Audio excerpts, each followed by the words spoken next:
បាទសរសេរបងប្អូនទាំងគ្នាស្វាគមន៍មកកាន់របៀបចំសត្វព្រៃថ្ងៃនេះផងដែរគឺបងប្អូនចេញវីដេអូមួយចង់ចែកម្លែកហើយនឹងចង់សួរបន្តិចដែលពាក់ព័ន្ធទៅនឹងព្រាបសត្វក្ងោកបាទនេះជាសត្វព្រាបដែលខ្ញុំថារចាប់លោកអោយបងប្រុសម្នាក់ដែលគាត់សួរខ្ញុំថាព្រាប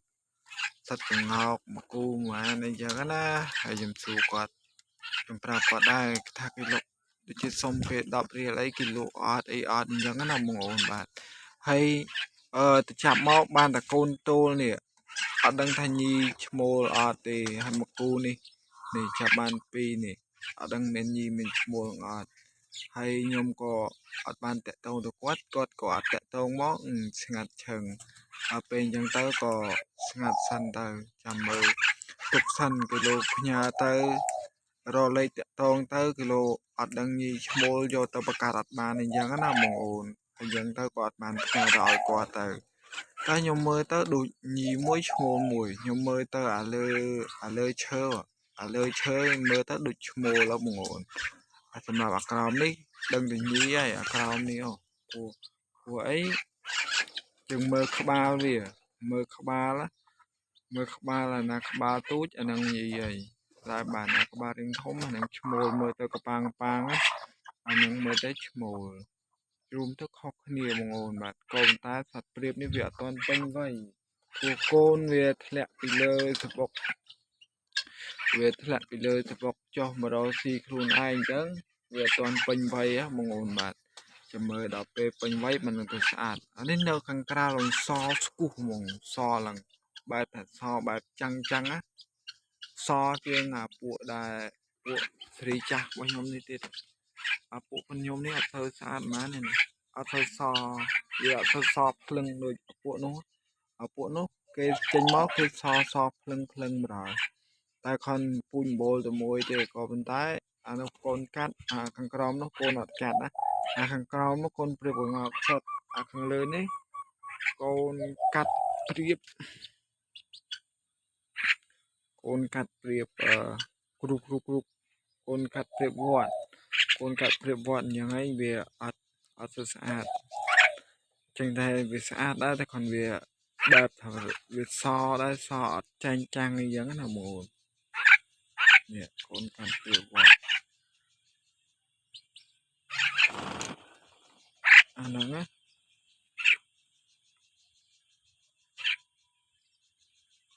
ហ្នឹងកូនកាត់ព្រៀបវត្តហើយតែខ្ញុំថាលោកឲ្យបងហ្នឹងនេះបងតែគាត់ខ្ញុំអត់ប្រកាសថាញីឈ្មោលទេណាបងបើសិនជាបងឯងឃើញវីដេអូហ្នឹងហើយបងឯងចង់យកក៏យកទៅបើអត់ក៏អត់ទៅបើអត់មិនទុកសិនអីចឹងណាក៏ប៉ុន្តែចង់បញ្ជាក់ថាព្រៀបអត់ទាន់ពេញវ័យទេតែគាត់ខ្ញុំមើលទៅដឹងតែមានញីមានឈ្មោលហើយព្រោះអីមើលទៅរូបរាងមើលទៅក្បាលទៅគឺវាខុសគ្នាអញ្ចឹងណាបងព្រោះអីក្បាលអាមួយដែលនៅខាងក្រោយហ្នឹងអាហ្នឹងក្បាលវារាងទូចខ្ញុំគាត់ថាញីហើយអាខាងមុខហ្នឹងខ្ញុំគាត់ទៅឈ្មោលក៏ប៉ុន្តែបើសិនជាចាំជាក់ស្ដែងមានតែបងចាំទិញខ្ញុំក៏បានចាំទិញគេក៏បានដែរព្រោះអីក៏មានគេលក់ដែរតែអត់ដឹងថាគេលក់មកគូប៉ុន្មានអីចឹងណាហើយខ្ញុំសល់សល់ខំដៃនេះគឺខំដៃនេះអាមួយខំដៃខ្ញុំសល់ខ្ញុំមានតែមួយគូនឹងទេដែលខ្ញុំថាលក់ខ្ញុំសុំគេមកខ្ញុំទិញគេមកដែរទេអញ្ចឹងបើបងអាចចាំទិញខ្ញុំក៏បានចាំទិញខ្ញុំក៏បានទិញគេក៏បាននឹងញ៉ាំថាទេបងឲ្យតែមានគេលក់ហើយខាងលើដឹងតែមួយគូប៉ុនវាហើយក៏ប៉ុន្តែវាអត់ប្រកាសគ្នាវាអត់ដល់វ័យប្រកាសដូចដាក់ទៅដូចវាចឹកគ្នាមិនដឹងអញ្ចឹងខ្ញុំអត់បានប្រកាសទេហើយអាខាងក្រោមនេះកូនដែលអត់ទាន់ពេញវ័យកូនតូលទេមិនមែនបងប្អូនគ្នាកូនតូលទេក៏ប៉ុន្តែ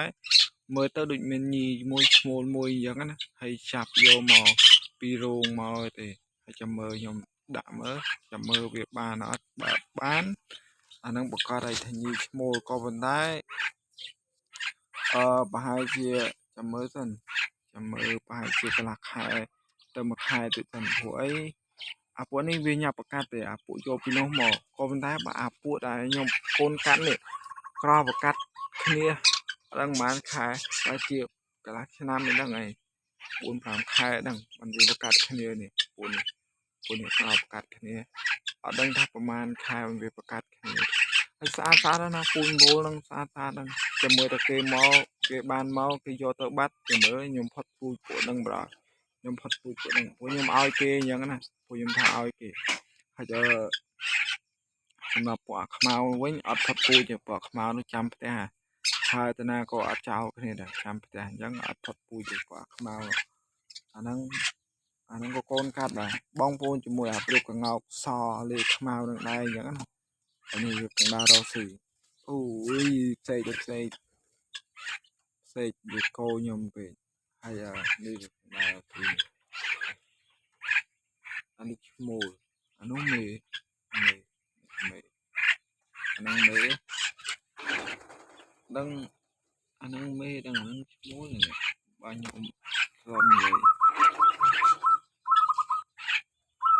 សាហ្នឹងពួកអសលេខខ្មៅនេះមិនព្រៀបវត្តទេធំណាស់ធំប្រហែលជា5 ខាំអី4-5 ខាំអីណា3-4-5 ខាំតែប៉ុណ្្នឹងទេបើព្រៀបកងោកអាចចូលដល់6 ខាំពួកលើតែបើពួកក្រោមនេះអត់ដល់ទេពួកក្រោមនេះអស់ហើយ3 ខាំ 4 ខាំណាពួកនេះគឺជន់ឈាមផងហើយមិនកូនកាត់មិនកូនអីបើពួកលើទៅកូនកាត់អញ្ចឹងធំបើក្រោមនេះធំណាស់កូនកាត់តែបើក្រោម2នេះរៀងទូចឡាត់ព្រោះដូចខ្ញុំនិយាយអញ្ចឹងថាវាអត់តន់ពេញវ័យទេវាអត់តន់ពេញវ័យអីអញ្ចឹងណាបងប្អូនវាអត់តន់ពេញវ័យអញ្ចឹងណាអញ្ចឹងមែនតែប៉ុណ្្នឹងឯងបាយកុំឲ្យទៅស្ងាត់អត់ចេញវីដេអូបាយ